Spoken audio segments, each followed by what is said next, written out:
Reediyoo Afuura Biyyaati. Reediyoon Afuura Biyyaa karaa marsaa intarneetaa sayfanabalbal.com torbanitti al tokko afaan Amaaraatiif afaan Oromootiin Afuura Biyyaa kan quba sin qabsiistu madda odeeffannooti. Kun Reediyoo Afuura Biyyaati.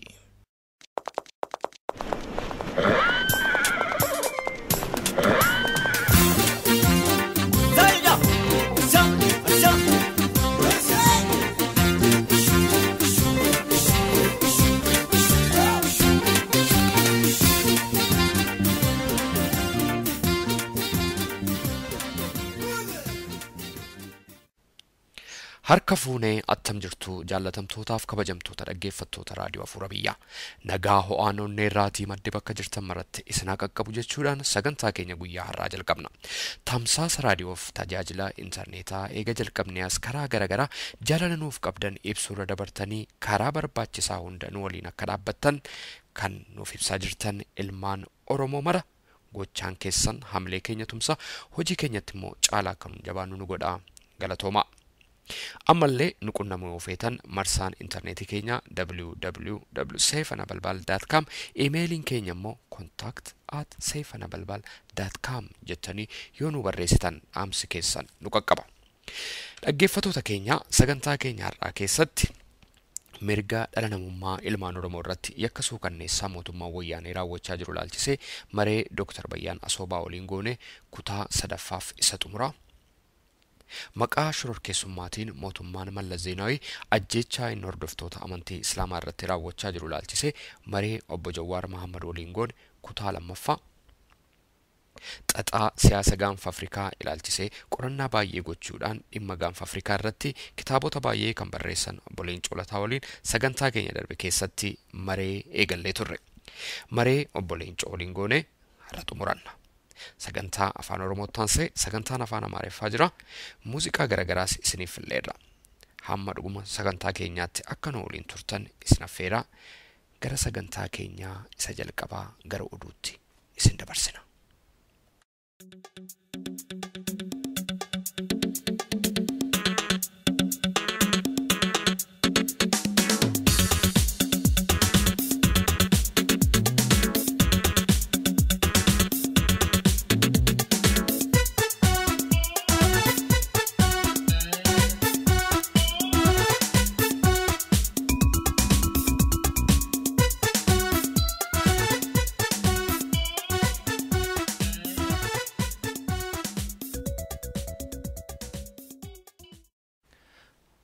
Attam jirtu dhaggeeffattoota keenya oduu san dhageessisnaa duraan dursinees hangafoota oduu. Mootummaa wayyaaneetiin leenjifamanii kan ergaman hidhattootni gumus qotee bultoota Oromoo irratti ajjeechaa raawwatan. Ibaantuu keessatti qotee bultootni hedduun ajjeefamaniiru, Limmuu keessatti immoo Oromootni 30,000 ol ta'an qe'ee isaanii irraa buqqa'uun isaanii himame. Tokkummaan barattoota Oromoo kan biyya Jarman guyyaa yaadannoo gootota Oromoo Miyuunik keessatti kabajatee oolee ibsa ejjennoo baase. Hiyyummaaf midhaan nyaataa qaali'uun jireenya hammeessuunsaa himame. Hiriirri qabalee inni kan wayyaane kan dargii caalaa dheeraa ta'uunsaa hubatame. Amma oduu bal'inaan. Mootummaa wayyaaneetiin leenjifamanii kan hidhachiifaman milishootni gumus qotee bulaa Oromoo hidhannoo hin qabne irratti balaa hamaa geessisuu isaaniif kumaatamoota immoo qe'ee isaanii irraa buqqisuun isaanii himame.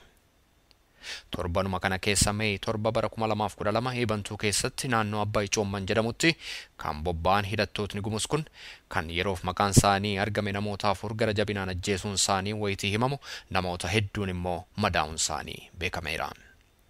Haaluma kamaan namootni lubbuun isaanii darbe keessaa kan maqaan isaanii nu ga'e tokkoffaa Abboo Garbaa Caalii, lammaffaa Abboo Tasammaa Daamxa'u, sadaffaa Abboo Hundeessaa Amanuuf, afraffaa Abboo Garbaa Mokonnoon ta'uu isaanii yeroo beekamu ajjeechaan Oromoo irratti raawwachaa jiru kun caalaa hammaachaa akka deemaa jiru gabaasni nu ga'e ibseera. Haaluma kanaan hidhattootni milishaa gumus yakka seeraan ala uummata Oromoo irratti fudhatamu kana fufuudhaan uummata Oromoo meeshaa waraanaa hin qabneef nagaan qotatee jiraatu naannoo Limmuu 30,000 ol ta'u qe'eef mana isaarraatii buqqisuun isaanii yeroo beekamu, haaluma kanaan manni jireenyaaf manneen tajaajila hawaasaaf oolan kan akka mana barumsaaf kan kana fakkaatan milishoota kanaan manca'uunsaa beekameera. Haaluma suukanneessaa kanatti suudhaafis ta'e warra yakka kana raawwatan seeratti dhiyeessuudhaaf karaa mootummaa naannoo Oromiyaas ta'e karaa mootummaa giddu galeessaa tarkaanfiin fudhatame tokkollee kan jirre beekuun danda'ameera. Dhaggeeffattoota keenya haala kana hordofne gadi fageenyaan sagantaa keenya gara fuulduraatti qabannee dhiyaanna. Hiyyumniif gatiin midhaan nyaataa qaali'uun jireenya hammeessuun isaa beekame. Diinagdeen impaayera Itoophiyaa guddachuun isaa wayyaaneen irra deddeebi'ee yoo himellee jireenyi uummataa guyyaatii gara guyyaatti gada deemaaf gadadoon immoo hammaachaa dhufuusaa gabaasotni reediyoo Afuura Biyyaa qaqqaban addeessan. Keessumaa magaalaa guddittii Finfinnee gandoota jiran keessatti daabboo yookaan shukkaara bitachuudhaaf ganama barii hiriiruun dirqama ta'uusaa gabaasni kun addeesseera. Duukana qabaleetii waa bitachuudhaaf ittiin beekamni wayyaanee qabaachuun dirqama ta'uusaa kan ibsu gabaasni keenya hiriirri daabboo inni kan wayyaanee kan bara dargii caalaa dheeraa ta'uusaa jala mureera. Gabaasni magaalaa Begiif naannoo isheetii nugee immoo akka mul'isetti Begii naannoon dur oomisha gaariitiin beekamtu sana keessatti xaafiin kuntaalli tokko birrii 1,500 indaaqqoon tokko immoo birrii 300tti kan gurguramu ta'uusaa nuuf gabaaseera. Magaalaa Begii keessatti buna karaa gubbaa irratti danfu namni bitachuu barbaade qarshii 2 kaffaluun dirqama isaa ta'uun beekameera. Gabaasaan keenya Finfinnee irraatii ka'ee dhiya Oromiyaatti adeemaa ture akka nuuf himetti konkolaataa inni yaabbate magaalaa Amboo akka darbeen dhoqqee waan qabeef kiiloomeetirii 200 deemuudhaaf guyyaa 2 karaa buluusaa himu. Guddinni dinagdee wayyaaneen odeessitus kanaan akka wal fakkaatu wal bira qabee himeera. Kutaalee Oromiyaa baay'ee keessatti asfaaltii galchuusaa qomadii kan dubbatu mootummaan Itoophiyaa daandiiwwan tolcheera jedhu kan haaressuudhaaf garuu waan dirqamni irra jiru hin fakkaatu jedheera gabaasni qaqqabe. Waldaan barattoota Oromoo Jarman guyyaa gootota Oromoo haala ho'aadhaan kabajuunsaa gabaafame. Jarman magaalaa Miyuunik keessatti kan kabajame ayyaanni guyyaa goototaa kun gootota lubbuu isaanii jijjiirraa hin qabne qabsoo Oromootiif bilisummaa Oromootiif kennan yaadachuudhaan caamsaa 5 bara 2012 sirna ho'aadhaan kabajameera. Walga'ii isaa booda ibsa ejjennoo qabxii 7 keessaa qabu baafachuudhaan kan xumurame sirni kabajaa kun ibsa ejjennoo kana keessatti jaarmiyoonni bilisummaa Oromootiif qabsaan hundi wal hadheessuuf garaagarummaa isaan gidduu jiru lafa kaa'uudhaan walitti dhufanii qabsoo Oromoo akka finiinsaniif waamicha godheera.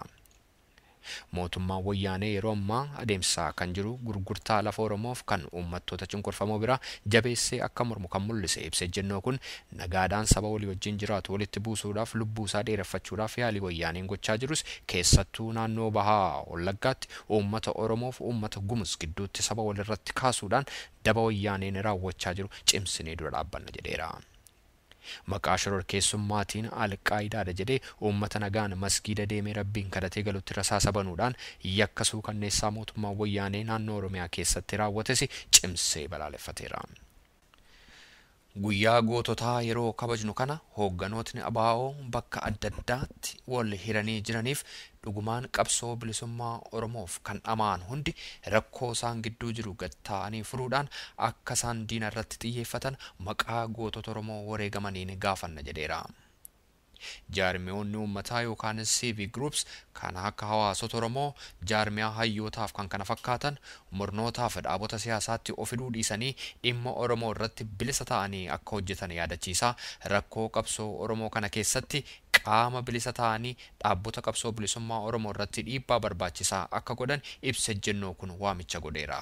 Dhaggeeffattoota keenya guutummaa ibsa ejjennoo kana weebsaayitii keenya www.seefanabalbal.com irraatii dubbisuu dandeessu. Dhaggeeffattoota keenya oduun keenya har'aa kanuma.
kaku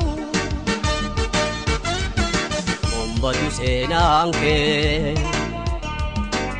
Ya to bermalu mangke Ini kabenya kenyacu Senakangke Nutisani na pere Apane si wamne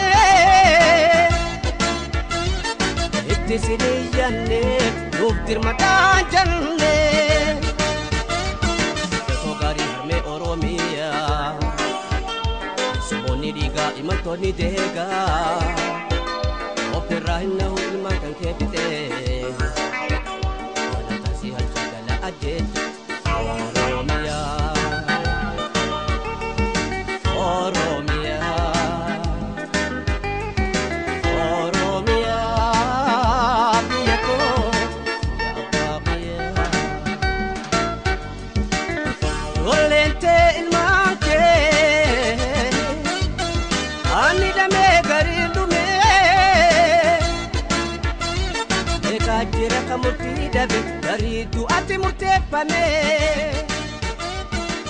Warme katam kome seerri addunyaa mirga dhala namaa tiksu jira laata gaaffii jedhu irraatii kaane mootummaan Itoophiyaa seera walii taatee addunyaa mirga dhala namaa tiksu kana mallattee seera moo hin mallatteessinee gaaffii jedhu Dr. Bayyaaniin yeroo gaafannetti bara mootummaa Haayile Sillaasee akkasumas bara Dargii Itoophiyaan kana hin mallatteessiin akka turte erga nutti himanii booda mootummaan Wayyaanee garuu seera addunyaa kana akka mallatteesse gaaffiif deebii kutaa tokkoffaa keessatti Dr. Bayyaan nutti himanii turan. Kutaa lammaffaa keessatti immoo Wayyaaneen seera mirga dhala namaa kana atuu mallatteessee jiru garuu karaa baay'ee cabsaa akka jiru fakkeenyaaf qotee bulaa dirqamaan lafa isaarraatii buqqisanii lafa inni irra qotee jiraatu humnaan jalaa fuudhanii jalaa saamanii gurguruun yakka mirga dhala namummaa irratti raawwatu ta'uusaa Dr. Bayyaan nutti himanii turan. Har'as yakka mootummaa Wayyaanee ilmaan Oromoo irratti raawwateef raawwachaa jiru tokko tokko akka fakkeenyaatti tuquudhaan Dr. Bayyaan haasaa isaanii itti fufu. Mee hundumaafiyyuu gaaffii isaaniin gaafanneen haa eegallu. Ajjechaan Oromoo irratti mootummaa Wayyaaneetiin raawwachaa jiru kan nama suukanneessudha. Fakkeenyaaf Wataritti Baddannoof Sigmootti jimlaan ajjeesuun isaa manatti cufee abiddaan gubuun isaa Oromoota sabboonoo kan akka obbo Daraaraa Kafanii kan akka Eebbisaa Addunyaa kana lamaan akka fakkeenyaatti kaasamaree Oromoota kumaatamatu ajjeefamanii mana jireenyaa isaanii dhaquudhaan achitti ajjechaa irratti raawwatee guyyaa saafaa ituu namni ilaalu lubbuu nama tokko balleessuu danda'u. Kanaaf kan fakkaatan mirga namaaf warri falman yookiin human rights isaaniyyuu kana ragaa bahaa jiru. Mootummaa Wayyaanee irratti himannaan sanyii duguuguu akkamiin itti dhiyaachuu danda'a? Gocha akka kanaaf kana fakkaatan osoo inni uummata Oromoo irratti raawwachaa jiru isa jedhudha ka gaaffiin koon lammaffaa. Okay. Baay'ee gaariidha. Dhugaadha. Mootummaa Wayyaanee kuni miidhaan inni uummata Oromoo irraan geessaa jiru. Ajjechaan, hidhaan, dhiittaan mirga namoomaa, biyya ari'uun Oromoo irraan geessaa jiru. Ilaalcha namoota hedduutiin biyyallee dabalatee tarii yeroo Oromoo Minilikii cabu yoo ta'e malee san booda irra ga'ee kan hin beeknedha. Gara jabeenya guddaadhaan dhiitamiinsi mirga namoomaa bal'aan mootummaa kanaan Oromoo irra ga'aa jira.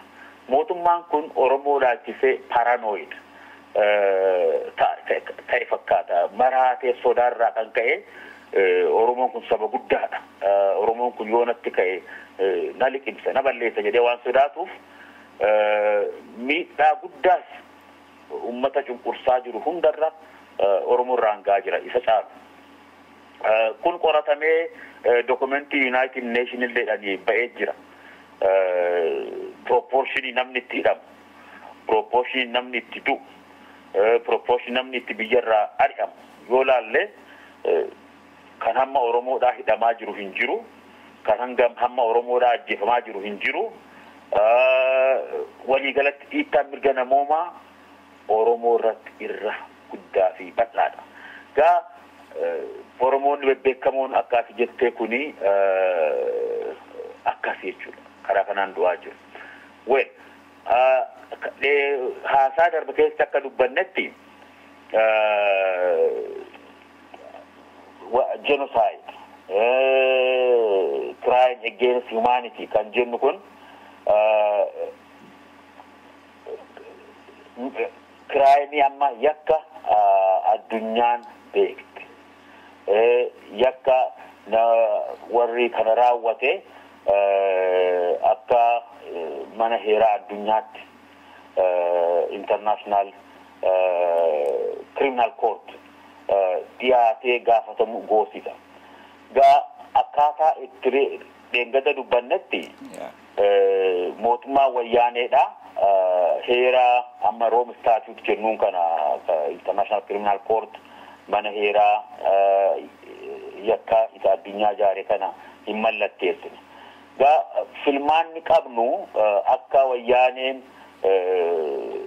yakka duugaa shanniidha yakka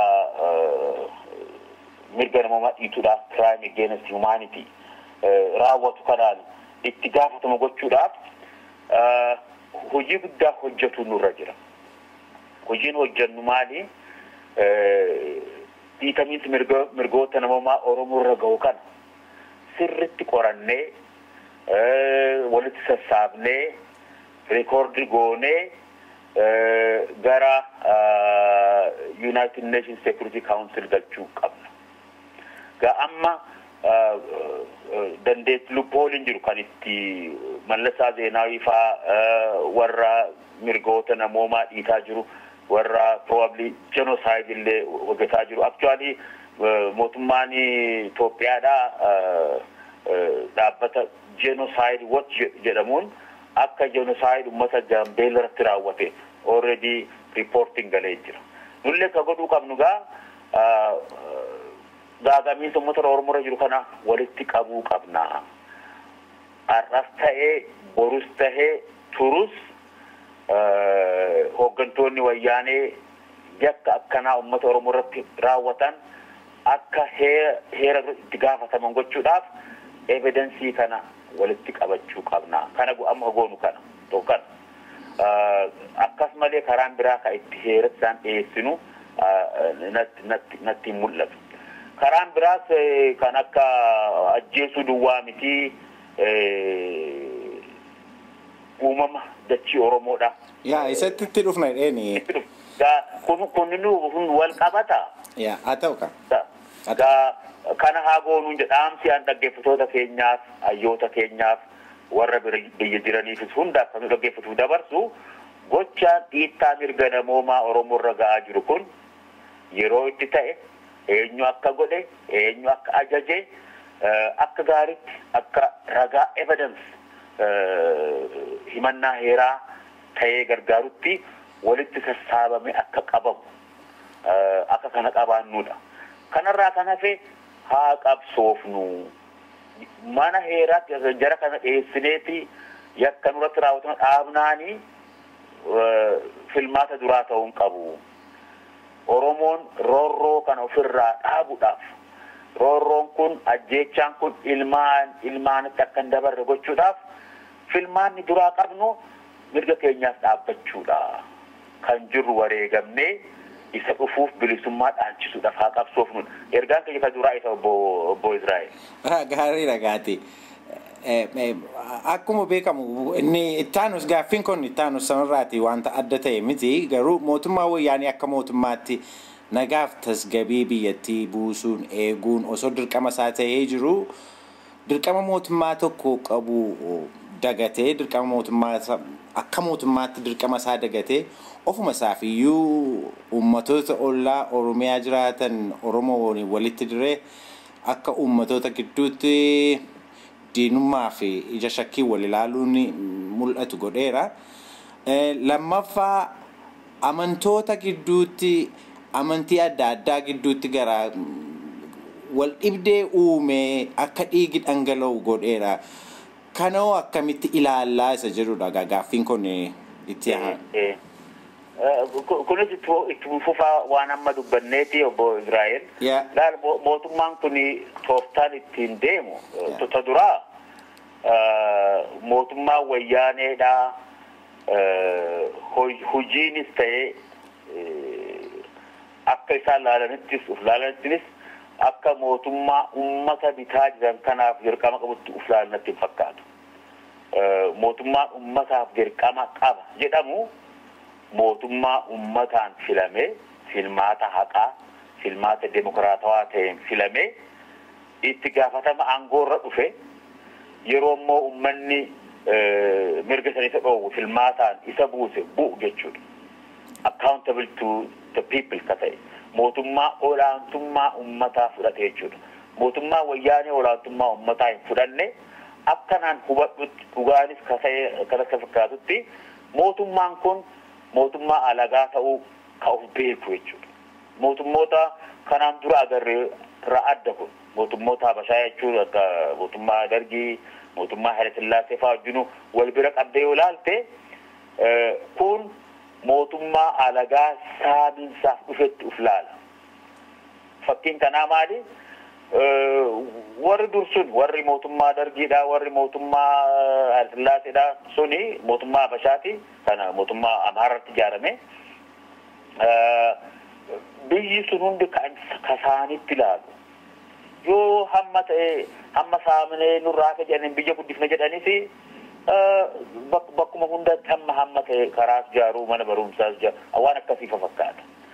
Mootummaa asii saameetan biyya koo ka booddee keessaa dhufe gabbisaa jedhu hin turre jarri sun warri tun mootummoonni lamaan Habashaatti dabran sun.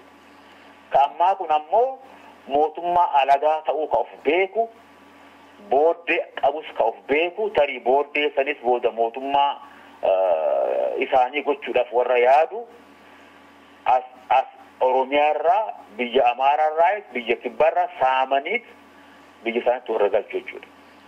Ragaan kana very simple waggoota 20 dabran keessatti guddina biyyi booddee isaanii Tigraay kan diinagdee kan barumsaa kan infrastructure kan fayyaa qabduu fi Oromiyaa albira qaban ilaaluun ni ga'a. Nuti warri fagoo jirru yeroo tiivitti garree dirratti mul'ata. Biyyi nuti beeknu dhukkee ta'ee awwaara ta'ee manneen dur jiran diigamaadha namni caalaa hiyyoomaa dargaggoon biyyaa baqataa kun hidhatti guuramaa jira. Oromoon har'a guddaan man hidhaa jira hayyuun Oromoo beekaan Oromoo barsiisaan Oromoo meeqa hidhaa jira. Oromoon sabboonaan gaa kun mootummaa ummataaf dirqama qabu jedhee of laanatti fakkaatu mootummaan kun mootummaa alagaa ta'uu ka of beeku ammoo ummata kaan humnaan cunqursee saamuu kan barbaadu ummata keessaa ammoo warra ofitti amanne warra sabboonoo hin tahin warra gabrummaa fudhatan individual jechuu kooti nam tokkee of jala hiriirsee namoota kana psychology isaanii ajjeese hooggantoota wayyaanii akka waaqa jedhanii amanan godhee ergata mootummaa akkanaati. Gaa mootummaan kun haa turuu haa bubbuluu malee mootummaa kufuu dhabe. Mootummaan wayyaanee kun konfliktii guddaa keessa jira. Gar tokkoon deemokiraasii lallaba. Mirgoota namooma akka afaan keessa dubban mirgoota namooma addunyaan kun beeka hunda heera isaa keessa galchee jira. Afaa hojiin ammoo faallaa wanta hojjetuuti. Konfliktiin kun contradictioniin kun forever hin turu. Amma fakkeenya uummata Oromoo gara uummata Oromootiin erga mootummaa wayyaanii aangoorra dhufee Oromoon qabsoodhaan mirgoota aadaa mirgoota afaanii argatee jira. Afaan Oromoo sadarkaa guddachaa jira. Aadaan Oromoo guddachaa jira. Dammaqiinsa Oromoo guddachaa jira. Sirni gadaa Oromoo deebi'aa jira. Haga ta'etti illee ta'u limitation illee qabaatu illee. Wayyaanin kun isiniif ga'ee jechaa jira Oromoodhaan. Kun isiniif ga'a. Isin yoo sirbitan, yoo uffata aadaa keessan uffattan, yeroo gari yeroo isiniif hayyamnu yoo waaqeffataas hojiirra amansiisanii hordoftan, gaafa isinii hayyamne immoo irreechaas yoo gootan ga'ee isinii nuun jechuu barbaadu Wayyaaneen. Oromoon ammoo nama waan ta'eef mirga namoomaa guutuu qabaachuu qaba. Guyyaa tokko Oromoon akkatti salphatu kun kan isaan tajaajillee dabalatee annama isiniin buluudhaaf, Tigree tajaajiluudhaaf, Wayyaaniif buluudhaaf abaarsa waaqaa hin qabu jedhee bilisummaa yookiin du'a jedhee guyyaan dhaabbatu dhufanatti fakkaata. Kanaaf nurraa kaasa. Kanaaf mootummaa kanaa kan itti gaafatama isaa harkaa mulqinu, kan biyya keenya harkatti deeffannu qabsoo duwwaadhaan. Qabsoo bifa hundaa Oromoon yoo civil disobedience jedhamu kana Oromoon yoo hin bitamu jedheeyyuu mootummaa kana keessaa bilisa baasuu danda'a. Mootummaa kanaaf hin gabbaruu, taaksillee hin kafalu yoo jedhe Oromoon humna guddaadha. Oromoon obbo Israa'el ka ofitti beekuu qabu. Humni qabnu guddaadha. Heddumminni keenya humna. Heddummina keenya kana walii gallee sagalee tokko taanee biyya bilisa ijaarachuudhaaf, bilisummaa, qixxummaa keenya fiduudhaaf haa sochoonu. Gaafas kabajaas mirgaas ufitti horraa jedhee qabu qabarratti fakkaata Oromoon obboleessa koo. Sirriidha gaariidha. Gaaffiin kun itti haanu gaati akkuma beekamu seenaa Oromoo keessatti haala kanaan dura mul'atee hin beekne dachiin Oromoo gurguramaa jirti. Qotee bulaan Oromoo manne irratti diigamee jimlaan qe'ee isaarraa buqqa'ee jireenyi isaa badee maatiin faca'ee beela dhukkubaaf gadadoo dhuma keessa jira. Isa kana hoo lallabi addunyaa akkamitti ilaalaa isa jedhudha kan gaaffiin keenya. Baay'ee gaarii. Dhugaadha. Kan duraa kontiraanni mootummaa Wayyaaneedhaa kaampanoota alagaa wajjin biyya Oromoodhaa hirmaachuudhaaf gochaa jiru kuni Oromoon keessaa harkan qabu.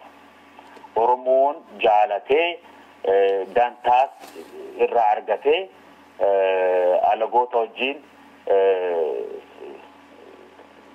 biyya isaa lafa isaa hirmaachaa jiru.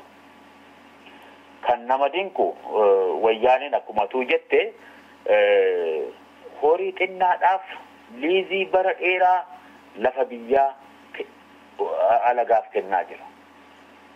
Kun gam tokkoon ummata lafarraa buqqaasaa jira. Horii irraa fudhatamuuf tokkoffaa jaalala maleedha. Lammata compensation wanti isaanii malu hin kennamuuf. Lafarraa buqqisanii gara biraa godaansisu.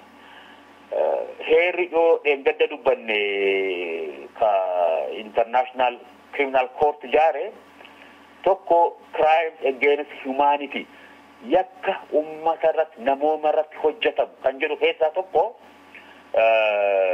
ummata ajjeesu akka jettee kana ummata ajjeesu ummata gabroomsu ummata humnaan lafarraa buqqisu godaansisu deport gochuu kun yakka ummata irratti hojjetu crime against humanity maaliif jireenya namaatu buqqa nama tokko ummata tokko bakka yeroo dheeraadhaaf irra jiraate mana koo qe'ee koo bakka jirurraa humnaan buqqisanii jaalala malee ammas kafallii tokko malee biyya biratti didimsuun lafa san ammoo dantaa ofiitiif alagaaf kireessuun it is crime against humanity yakka ummata irratti hojjetamu jechuudha. Heerus maal jaa ummata fedhii malee deport gochuun and then forcible transfer of population ummata fedhii isaanii malee bakka biratti buqqisanii godaansisuun qubachiisuun kun yakka ummata irratti hojjetamu. Kana ummanni Oromoodhaa akka gaariitti galmeessuu qabnaan jedhan akkana. Gaariidha gaati. Haalli Oromiyaa keessa jiru gaati. Oromoo duwwaa irratti kan xiyyeeffate tun ta'ini naannoo Oromiyaa biyyattiidhuma balleessuu irratti kan xiyyeeffate fakkaata. Qabeenyaa uumamaa kan naannoo mancaasuu, bosona Oromiyaa gubanii barbadeessuu, lageen Oromiyaa keessatti keemikaala indaastiriitiin summeessuu, sababa kanaan namaaf beeladi dhumuu. Kanoo akkamitti ilaalla? Seerri addunyaa sun kana akkamitti ilaalaa isa jirudha gaaffiin keenya. Very good. Kunii fi kan reefu tuttuqxees kan uummata gargar baasuu, amantiidhaan maaliin gargar baasuu kuni qoqqoodanii bituudha. Kan amma jette kun ammoo ka environment uumama Oromoon kabajee wajjin jiraataa ture. Bosona Oromoo, laggeen Oromoo summeessuu, environmental degradation beekaa fiduu kun isuma crime against humanity even gama genocide illee geessu jechuudha. Uummanni tokko jireenya uumama irratti hundaa'e amma qotee bulaan lafa isaa qotatee jiraatu jireenya isaa sana irratti hundaa'e hundee jireenya uummataa kana kan buqqise yakka uummata irratti hojjetamu an akkasitti ilaala. Kan dachii kana immoo gurgurtaa dachiidhaa saaminsa dachii kana baay'ee yeroo reefu dubbaddu Oromoon nullaalu yeroo hin jedhe alagoota mootummaa wayyaanee kanaa wajjin naggaduudhaaf biizines diil jedhanii godhan kanaafis akka yakka uummata irratti hojjetamaa jiru kanarraa qooda fudhanii akka hubatan yaadachiisuu hubachiisuu qabna natti fakkaata. Jarreen kana seerri borre gaafa Oromoon abbaa biyyaa ta'e seerri ittiin jarreen kun gaafataman ni jira jechuudha.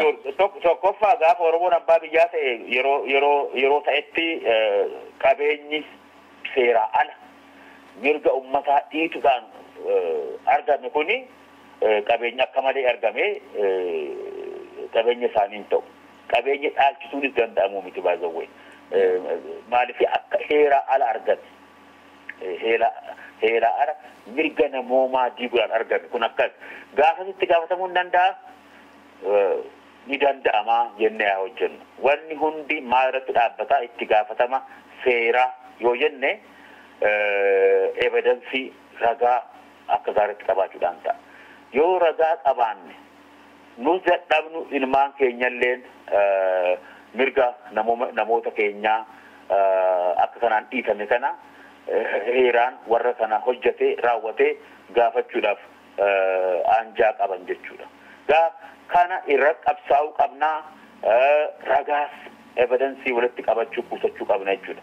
Walii galatti wanti Oromoo hojjetamaa jiru kun isa bosona Oromoo gubuudhaa, isa bishaan summeessuudhaa, isa uumama naannoo Oromoodhaa mancaasuu kuni uumama balleessuu duwwaa odoo hin ta'in jireenya Oromoo hegeree Oromollee balleessuudha. Hegeree Oromollee balleessuudha. Jarri kun kanaaf warra itti gaafatama uummataa hin qabne itti hin dhagaamne naasuu namoomaallee hin qaban. Namoomaafillee warra hin qabne nyaaba akkanaatu nu bitaa jira jedhee namni keenya hamma yoonaa yoo nu batin I think gaafii namatti bulcha. Kana hunda wanni jedhamu kun dhugaadha obbo Israa'el. Dhugaadha. Furmaanni maali isa jedhu gaafii nuti deebisuu qabna. Carraaqni isatti fakkaate deebisuudhaaf. Furmaanni tokkichuma nu harka jira. Filmaata godhuu qabna Oromoon. Akkatti jiru akkanaa jiru gadadoo jiru gabrummaa itti fufuu qabna moo jiruu kana dhaabuu qabna. Jiruu gabrummaadhaa kana raawwannee dhaabnee uf bilisoomsine abbaa biyyaa ta'uu duwwaa kana keessaa nu baasaa. Akka uummata biraatti nagayaan sodaa malee beela malee boonnee jiraachuudhaaf bilisummaa argatuma qabna. Gaariidha gaati. Gaaffiin keenya inni dhumaaf inni itti aanu gaati. Dhimma baqattoota Oromoo ilaallata. Akkuma beekamu gaatii baqattoota Oromoo kuma hedduutti lakkaa'amanii sababaalee armaan olitti haasawamaa turaniin yookiin kabirootiin biyyarraa baqatanii jiru. Biyyootiin baqattoota kana keessummeessan hundi garuu akka seera addunyaatti baay'ee deemaa hin jiru. Fakkeenyaaf Norway Oromoota itti baqatan mirgaaf eegumsa baqattummaa dhorkitee biyyatti deebisuuf yookiin riipoort gochuuf qophaa'aa jirti. Sudaan keessatti reebicha hidhaa fi rakkoo hedduun baqattoota Oromoo irra gaheera. Yemen keessatti Oromoota 400 ol tahan mana hidhaatti dararamaa jiru. Keeniyaa keessatti akkuma kanaan dura yeroo baay'ee himame basaastoti wayyaanee daangaa cehanii ajjeechaallee hanga raawwachuu gahaniiru. Rakkoolee Oromoo kana hundaa fi furmaati maali jettu Dr. Wayyaan? Kan duraa dhugaadha wanta ati jette. Oromoon yeroo akka ammatti biyya keessattis biyya alattis yeroo itti rakkataa jiran fakkaatu.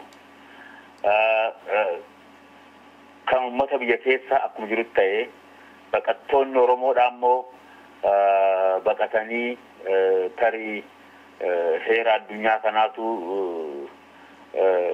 gargaarsanuuf ta'a jedhanii biyyoota as maqaa dhuftetti kan baqataa jiran kan baqatan rakkoo guddaa keessa jiran kan maqaa dhufte hundaayyuu gaa akka heera addunyaa haasa'uun waan tokko dhugaan ammoo Oromoo mudataa jiru an addaati. Addunyaan kun heera baqattummaa baafatteet namni persecution miidhaa mootummaan irraan ga'u irraa baqatee biyya tokko dhaqee heera hirkata siyaasaa argachuu qabaa. Fedhii isaa malee biyya irraa baqatetti akka hin deebine hin goonu jedhanii walii galanii Geneva Convention heeraa jira. Akka amma agarrutti addunyaan keessattuu biyyoonni ollaadhaa even amma mootummaan Norway mirga baqattummaadhaa kanaa Oromoodhaaf kabajaa hin jiran. Kanaaf eenyu itti gaafatama obbo Israa'el? An kanaaf hunda dura kan itti gaafatamu numa Oromoodhaan jedha. Reefuu ufitti amantaadhaan qabsoofnaa yaada jiru lafa kaa'een tole self-reliance kan biraa kan dhufee mirga keenya nuuf tiksu kan nuuf na'u hin jiru. Oromoon kana hubachuu qabdu. Kana jechuun dhugaa walitti himuudhaaf malee abdii kutachiisuudhaaf miti. Amma waan Somaaliyaa ta'uu, waan Keeniyaa ta'uu, kan Yemenitti ta'uu, Sudaan, Jibuutiitti ta'uu, iddoo Bosaasoo, iddoo deebi hundatti Oromoon baqataan Oromoodhaa irraa fira argataa jiru. Gaa mootummaa wayyaaneedhaa mootummoota addunyaa kana hunda sobatti himtee keessattuu amma mootummaa akka Norway biyyi nagayaa Oromoon sababa baqatuuf hin qabu diinagdeedhaaf jireenya hojjeeffachuuf baqatuu jedhaniit addunyaa amansiisaa jiran. Nuutu dadhabe annama biraa kan abaaruun qabu actually diinumaa sila diinarraa waan eeggannu hin qabnu addunyaatti immoo rakkoo qabnu himannee addunyaan akka nu dhaggeeffattu heeruma qabduyyuu akka kabajju gochuu yoo hanqanne I think badiin keenyumaan jedhan obboleessa koo kana keessa seenuun barbaadu namni na dhaggeeffatuun hubatuu hin danda'a. Maalitti yeroo keenya guddaa balleessaa jirra Oromoon himee of gaafannu. Mirgoota keenya kana kabachiisutti waltaanee tokkoomnee yeroo keenya balleessaa jirra moo waan biraatti yeroo keenya balleessaa jirra. Oromoon kana of gaafatu. Rakkoo nurra ga'uuf xiqqeenya nurra ga'uuf uf malee kan biraa kan itti gaafatama goonu hin jiru. Mammaaksa Oromoo jira yoo abbaan hiyyate ollaan namaaf dirmataa jedhan. Ofii haa iyyannu duramee waan dandeenyu mataa keenyaaf haa goonu.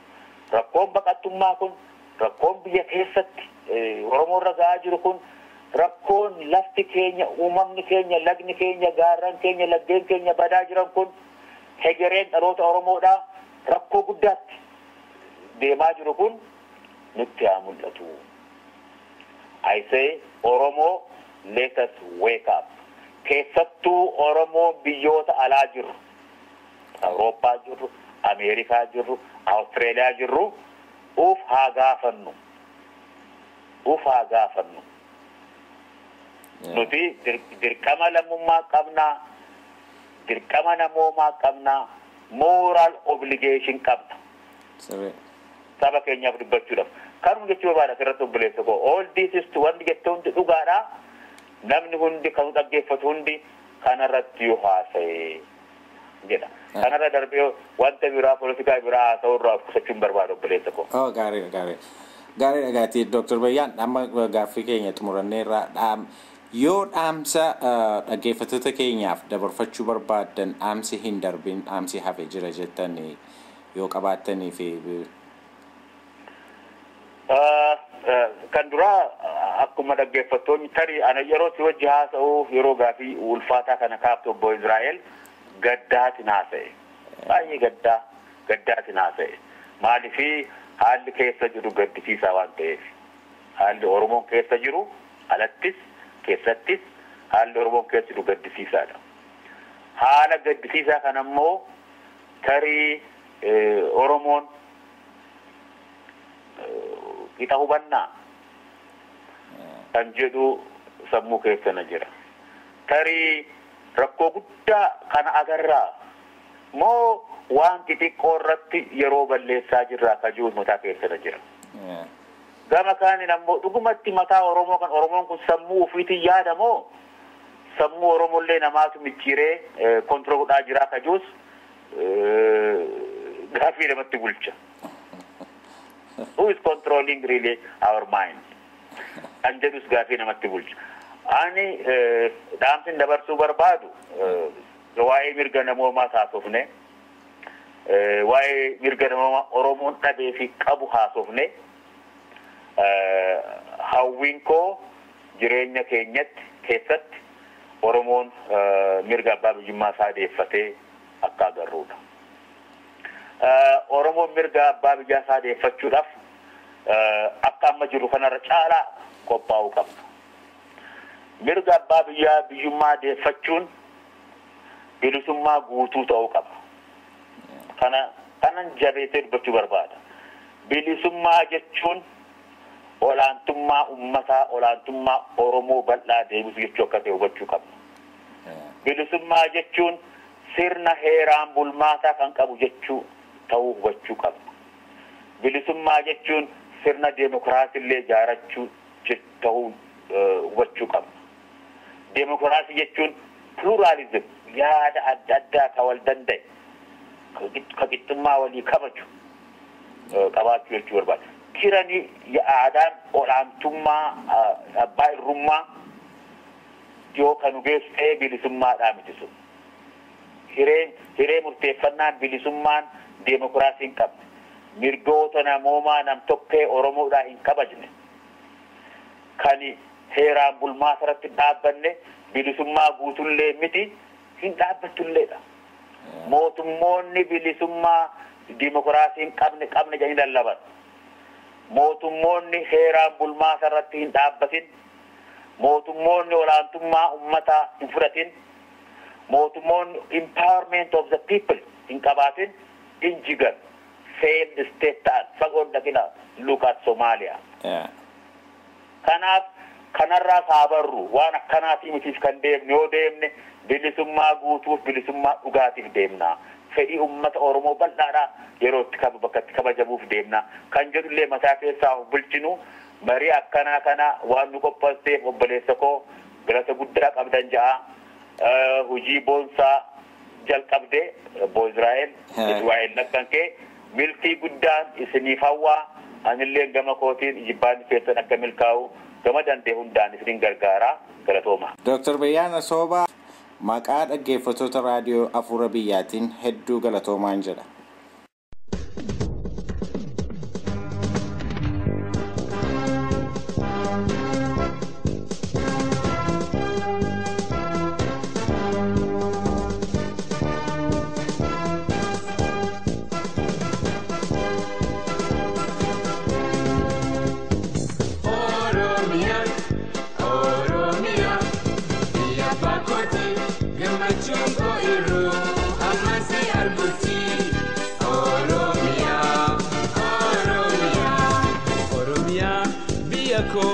biyya goota kumaantamaa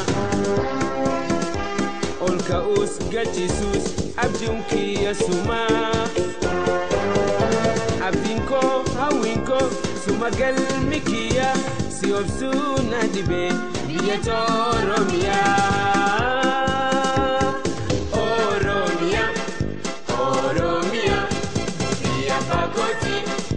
Chungoiru amasi arbuti Oromia Oromia wanin tahe chofa sidabun nagode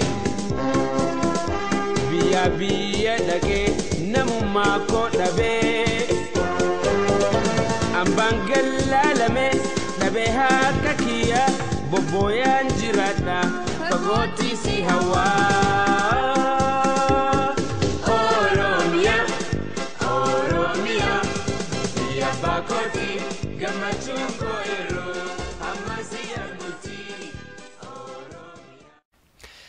dhaggeeffattoota keenyaa kanatti aansinee maree obbo Jawaar Mohammad wajjin goone kutaa lammaffaa isin dhageessisna. Gaarii ragaati obbo Jawaar wayyaaneen Al-Shabaabii yookiin Al-Qaayidaatti lola bane jettee egaa Somaaliyaatti deddeebi'aa jirti. Itoophiyaa keessatti akka uummata karaa amantii walitti bu'u karaa qulleessaa waan jirtu fakkaata. Fakkeenyaaf masgiida Musliimaa fi waldaa Kiristaanotaa yerootti gubachaa jira. Wayyaaneen uummatoota impaayera Itoophiyaa keessa jiru garamitti geessaa jirti? Egaa akkana laalutti mootummaan tun dandeettiin isiin qabdu tarsiimoon isiin yeroo dheeraadhaaf qabdu tokko ummata ilaalcha adda addaa qabu ilaalcha isaa sanirratti hundaa'ee akka addaan qoqqoodamee san keessa humni isaa laaffatee mootummaa cunqursaa irratti bifa tokko ta'een irree tokkoon akkan kaane godhu irratti dandeettii guddaadha qabdi. Kanarraa ka'ee akkuma sabaaf sablammoota garaagaraa jidduutti godhaa turte warra amantii jidduutti illee yaalii akkasii godhaa turuun siini beekama. Qorannoon adda addaa fakkeenyaa fi komiteen filannoo 2005 godhame booda san qulqulleessuudhaaf qorachuudhaaf wal gahe tokko akka mirkaneessetti walitti bu'iinsa uummata kiristaanaatii fi uummata islaamaa jidduutti qoree naannoo Kofalee kanatti godhame irratti kan walitti buuse hidhattoota mootummaadhaa ta'uun bifa nama waliin mormisiisneen mirkanaa jechuudha. Kanaafuu walitti bu'iinsi gama Jimmaattis gama Walloottis deemu kun yoo xinnaate mootummaan osoo beekuu kan jirraa qabatee yookaan immoo beenzila itti firfirsuudhaan hammeesse akka ta'e agarra jechuudha. Kana wanni godhuuf agartee namoota jidduutti kun egaa mootummaa wayyaanee qofa osoo hin ta'in abbootiin irree hedduun tooftaa akkanaatti fayyadamuun durumaa waan beekamu wanni akkanaa hammaaf wayyaanee ni fayyada. Haa ta'u immoo gara fuulduraatti yeroo dheertuurratti rakkoolee uummata keessa hidda hidhatanii uummata kana walitti gaarreeffachiisuurraa dhiiga wal jiisuudhaan gara fuulduraattis wal ta'anii araara buusanii humna takka sirna abbaa irreetis buqqaasanii san booda immoo biyya misoomsuudhaaf humna taatu san laaffisuun si hin oolu. Gaarii dhagaati. Mallas Zeenaawi leellistooti amantii musliimaa haxiqqaatan malee biyya keessa jiru jedha. Haaluma kanas Tuuniziyaa, Ijipsii fi Liibiyaa wajjin wal fakkeessa. Biyyooti akka fakkeenyaa ka'anii fi impaayerri Itoophiyaa haalli isheen amma keessa jirtu haalli kun haala biyyoota kanaa wajjin wal fakkaataa? Durumaahu gaa wal fakkaata waliin fakkaatu walitti hin finne wanni Masrii keessatti, Liibiyaa keessatti, Tuuniziyaa keessatti ta'e sochii amantiidhaatii miti. Sochii dimokiraatawaadhaatii ta'e dimokiraatotaatu liberaalotaatu bifa nagayaatiin finciluudhaan mootummaa abbaa irree kan yeroo dheeraadhaaf mirga dhuunfaatiif mirga waloodhaa cunqursee hacuucee qabeenya biyyattii saamee biyyoota biyyaa gadi buusee diinagdee isaanii daaraa godhee malaammaltummaa irratti dagaagsee ture ofirraa fincilsuudhaaf sochii siviilii sochii nagayaa tarsiimoodhaan geggeeffamte sochii siviik ta'e sochii poolitikaadhaa kan amantii hin ta'in geggeessuudhaan sirnoota sana ofirraa fincilchuu danda'an. Kanaaf sochiileen achi godhamaniifu sochiilee amantiidhaati miti. mootummaan Itoophiyaa garasitti wanni gara sanii walitti qabuu barbaaduuf tokko nama sodaachisuudhaati. Haa ta'u immoo dhugaadha qaba mallasaan hoggaa Kaayirootti, Tunisiitti fi wanti Tripoolitti ta'e kan hoggaa argu uummanni kun bifa saniin ka'anii nafoon qolchuu danda'an sodaa jedhurraa malee dhugaadhaan sochiin uummata Itoophiyaa keessa godhamu sochii amantiitii waan ta'eef miti. Gara saniin deebinee haalli hawaasa Itoophiyaa keessa jiru haala hawaasa naannoo saniitiin wal fakkaataa waliin fakkaatu dhugaadha. Biyyi Itoophiyaadha biyya amantiileen garaagaraa keessa jiran lakkoofsi uummata guddaan amantii kiristaanaatti amantii islaamaa kan hordofu kan yeroo dheeraadhaafis bifa nagayaatiin kan waliin turee fi hariiroo rakkoolee jiran hanga tokko irraa uummataas ga'ee jira. Tokko kana lammata biyyoota arabaa keessatti dhugaadhaa mootummoota abbaa irratti bifa hidhannootiin bifa amantiidhaan gurmaa'uudhaan irra finciluun Moosni Buhaarii irratti yaalamaa turuun ni beekama. Itoophiyaa keessatti wanni akkasii hin jiru. Itoophiyaa keessatti humni islaamaa kan hidhate kan inni amma jiru kana dhiisiti. Inumaatiihuu ayidiyooloojii akkasii humni qabu waan qorannaan godhe keessatti hin agarre. Fundamentalism yookiin immoo sanfanyinnat kan ni jedhuun kun Itoophiyaa keessa hin jiru. Itoophiyaa keessa kan godhamaa jiru maali? Ilmi namaa amantiisaa jabeeffachuu, amantiisaa daran babal'achuu, mallattoo eenyummaasaa mul'isuudha agarra jechuudha. Kun immoo uummata islaamaa qofaa miti. Ortodoksii keessatti hoggaa agartee yeroo ammaatti riifoormii guddaadhaan godhamaa jira jechuudha. Amantiisan as baasanii bifa modern taateen organize gochuudhaaf sochii godhamaa jiru jira. Fakkeenyaaf waa'ee sanbata timirti beekonni kaasee sana hunda balaalte waan akkanaa argaa jirra jechuudha. Wanni mallasaan yaalaa jiru waan shororkeessummaadhaanis taate fundamentalism wajjin wal qabate Itoophiyaa keessa hin jiru. Kana inni afaan fajjeessuudhaaf uummata sodaachisuudhaaf waan deemuun malee wanni qabatamaan mul'atu kan nuti kanarraan abda. Gaarii dhagaatii gaaffii koo kanaan xumuradhaa. Dhumarratti yaada ati dabarfachuu barbaaddu hoo jiraateef? Uummata Oromoodhaatiif wanni dabarsuu barbaadu maali? Tokko har'aas maqaa amantiitiin garagalchee haa dhufu malee uummanni inni irra fuulleeffate, uummanni inni hidhuu barbaadu, uummanni inni ajjeesuu barbaadu. Islaama haa ja'uuni, Oromoo haa ja'uuni, shororkeessaa haa ja'uuni, fottoituu haa ja'uuni, abaa'oo haa ja'uuni, waan matta'ees yoo jeen obboleeyyan teenya ilmaan Oromoodhaati. Kaleessa hoggaa waa'ee shororkeessummaa Alqaayidaa agarree jiru Arsii Baale keessatti agarree jiru. Aksuumitti hin jenne beeki. Sochiin guddaan biyya san keessa godhamaa jiru yoo yaadatte. Aksuumitti masjidni haa ijaaramu haa jiru. Sochiin guddaan godhamaa jiru. Waa'ee saniin dubbanne inni. Sochii kana kamalatti warri dubbataa jirus warra Noorziiti, warra Oromoo, warra Noorziiti hedduu kan dubbataa jiru. Oromoodhaan waliin walitti qabuuf maali? Ni beeka. Biyya sanitti kana kamallee cunqurfame. Gama amantiitiinis akkamalee kan cunqurfame uummata Oromoodhaati. Fakkeenyaaf Pirotestaantii cunqurfamaa ture, Islaamni cunqurfamaa ture, bifa lachuu kan cunqurfamaa ture ilmaan Oromoo ta'uu kana beekuu qabna jechuudha. Kanaafuu bifa amma tooftaa inni baafate kanaan namni sodaatee takkaarifatee amantiidhaan adda qoqqoodamuu akka hin taane. Cunqursaan inni har'a obboleeyyan keenya Islaamaa irratti fuulleeffatuun cunqursaa dhiiga keenya irratti ilmaan abbootii teenyas irratti fuulleeffatte malee cunqursaa humna Oromoodhaa daran daakuudhaaf, mirga Oromoodhaa daran ukkaamsuudhaaf, haqa Oromoodhaa awwaaluudhaaf, golgaa maqaa shororkeessaa jala kaa'uudhaaf. Hubadhu waggaa 20 abaawoon shororkeessaadha jedhee addunyaa amansiisuudhaaf akka malee yaalee ture. Somaalee wajjin dalagan biyya kaan irraa deeggarsa argatan biyya kanatti boombii dhukaasan jechaa ture. Sun dalaguu dinnaan har'a immoo qabsoon Oromoo bifa amantiitti jijjiiramte jedheeti jijjiiruu barbaada jechuudha. Oromoon kana hubachuu qaba. Kana yoo hubannu taate bifa agartee bilisummaa keenya argamsiisuudhaaf, haqa keenya deeffachuudhaaf, biyya keenya deeffachuudhaaf, abbaa haqaa, abbaa biyya, abbaa mirgaa taanee deemuudhaaf tokko taanee falmachuu dirqama. Tokko taanee falmannee kaayyoolee namma tuqe kana yoo arganne mirga amantii keenyaatiif, mirga sabummaa keenyaatiif, mirga diinagdee dantaa sabaa fi biyya keenyaa eegsisuudhaaf wanni jiru kanarratti fuulleeffachuun barbaachisaa fakkaata. Ulfaadhaa obbo Jawaar Mahammad hedduu galatoomaa isiniin jedha.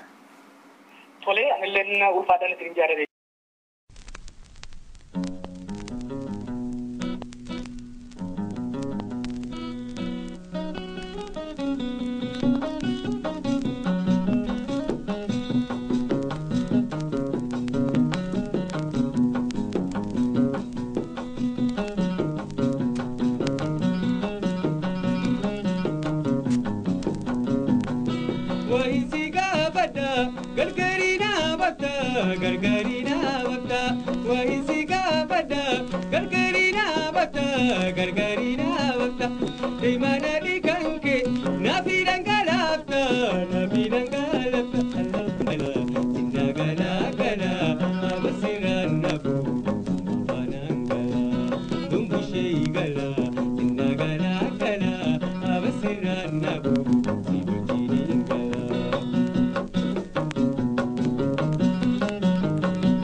Dhaggeeffattoota keenya sagantaa keenya torbee darbee keessatti walxaxaa siyaasa gaanfa Afrikaa irratti obbo Leencoo Lataa waliin maree eegaluun keenya ni yaadatama.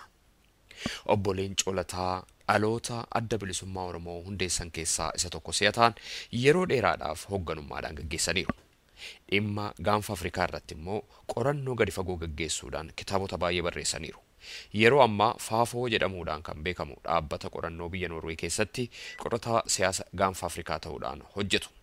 Kitaabota obbo Leencoon yeroo garagaraatti maxxansan keessaati The Horn of Africa as a Common Homeland 2004tti kitaaba maxxanfame, Peacekeeping as State Building Current Challenges for the Horn of Africa 2011tti kan maxxanfame keessatti argamu.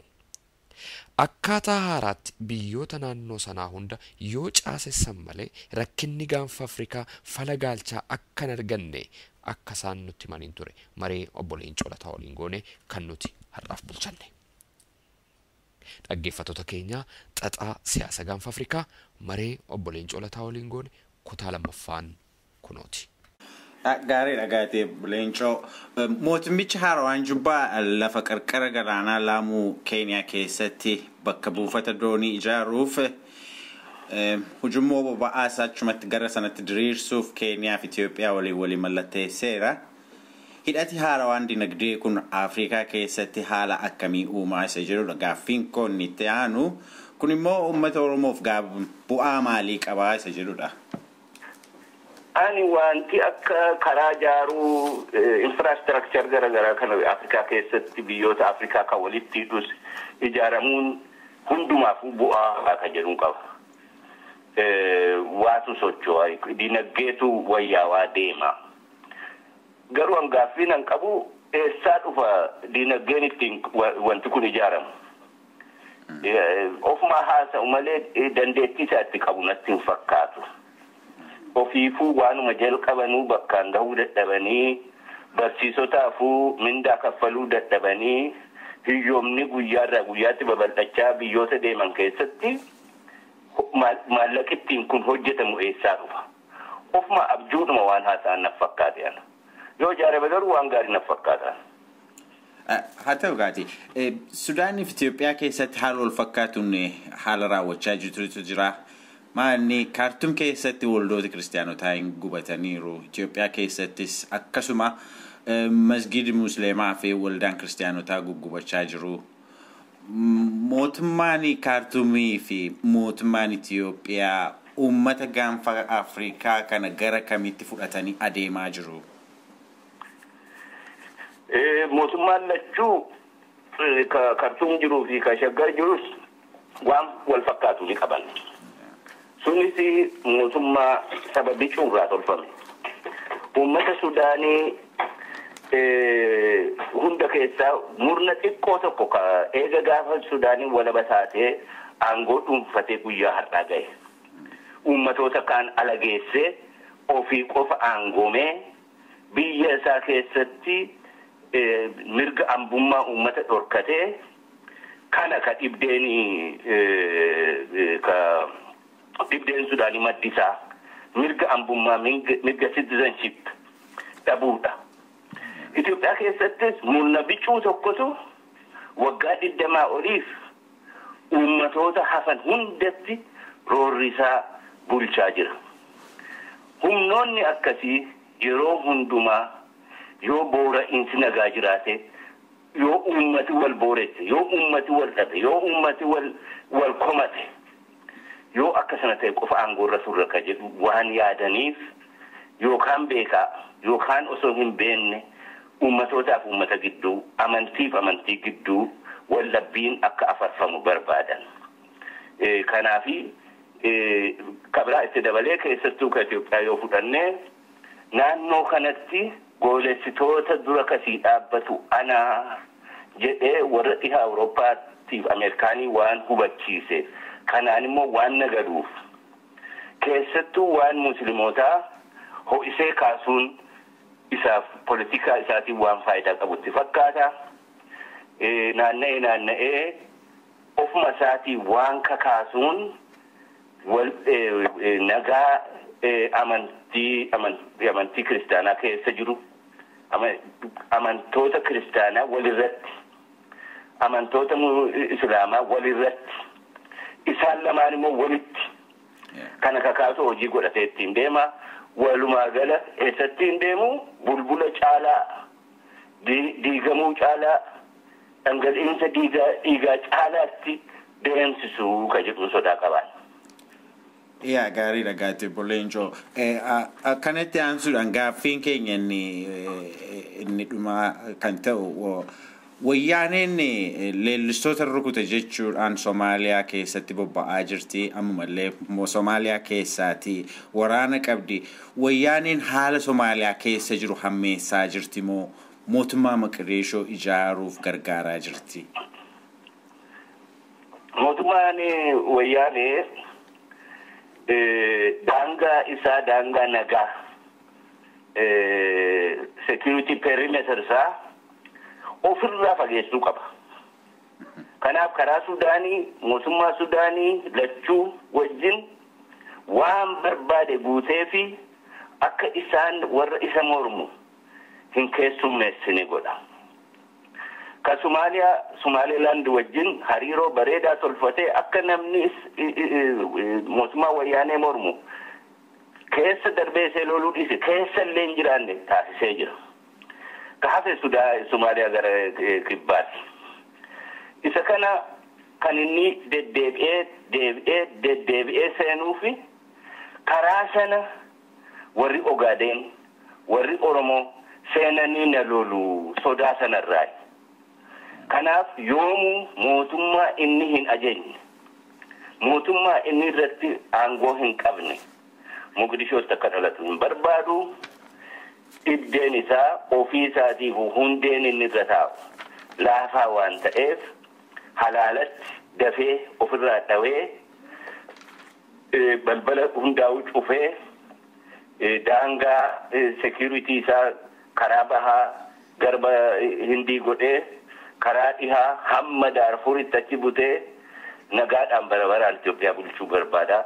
Sana malee Somaaleedhaaf guyyaa tokko yaadeen beeku yaaduus hin danda'u. Nagaa Somaalee hin barbaadu. Nagaa ofiitiif kana godhee nagaa Somaalotaa booressa. Gaarii dhagaatiitu hin xumuratti mee gara Sudaanii biyyattii haaraatti deebina. Biyya Gaazaan badhaate kana geggeessuu fi mootummaa sana qabatee kan jiru mootummaan Jubbaa yoo haala ammaa keessa illee rakkoo kana keessa illee darbe biyyoota ja'a wajjin waldaan keessaa akkasumas immoo mootummaa saba xixiqqaa fi guguddaa aadaa fi afaan adda addaa qaban baay'eetu keessa jira. Yoodhuma haala amma keessa jiru rakkoo amma keessa jiru kana bira darbe illee rakkoo gabiraan itti dhufaa jiru jira.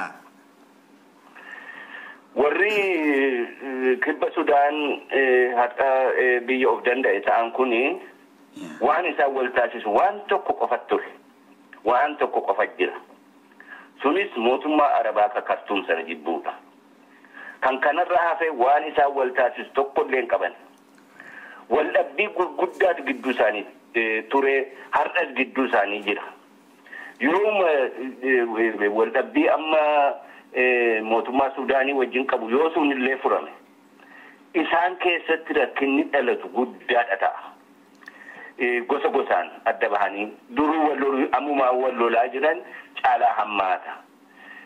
Itti dabalee dhaabni amma mootummaa fudhate kun waa tokko mootummaa ta'uudhaaf qophii tokko illee hin qabu. Jaaramee hin jiru. Yoo fudhannee humni Eritiriyaa hanga dhaabulchuu osoo Asmaraa hin fudhatin yoo xiqqaate ganna 10 akka mootummaatti ijaaramee of qopheesseetu dhaqee fudhate. Eegasii rakkinni garaagaraa haa jiraatu malee bulchuu irratti rakkinni tokko illee hin qabu. Jaaramaa ture. Wayyaaneenis osoo shabda dhufteen fudhatin waggaa tokko caalaadhaaf Maqaleetti mootummaa Itoophiyaa tolchanii akkaataa Itoophiyaa bulchan irratti of qopheessanii qalbiidhaan, jaarmiyaadhaan, yaadaan of qopheessanii dhaqanii shaggar gaafa fudhatan maal hojjechuu isaan irra jiru hin beeku turan. SPLN qophii tokko illee hin qabu. Jaarmiyaan isaa laafaadha. Mootummaa jabaa, mootummaa uummatichaaf yaadu waan ta'u natti hin fakkaatu.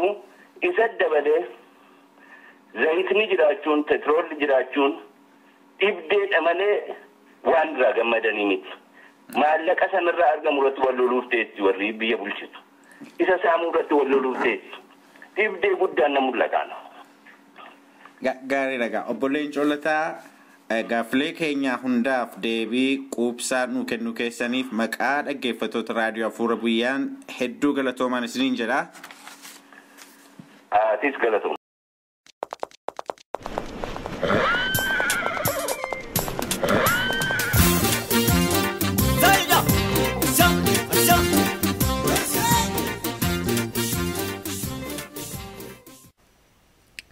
Reediyoon Hafuura Biyyaa sagantaa har'aaf qabdu xumurteetti. Kutaa lammaffaa keessatti sagantaa afaan Amaariffaa tusinii dhiyaata. Torbee sagantaa gara biraatiin hamma wal agarrutti torban gaarii isiniif hawwinaa nagaatti nu tura.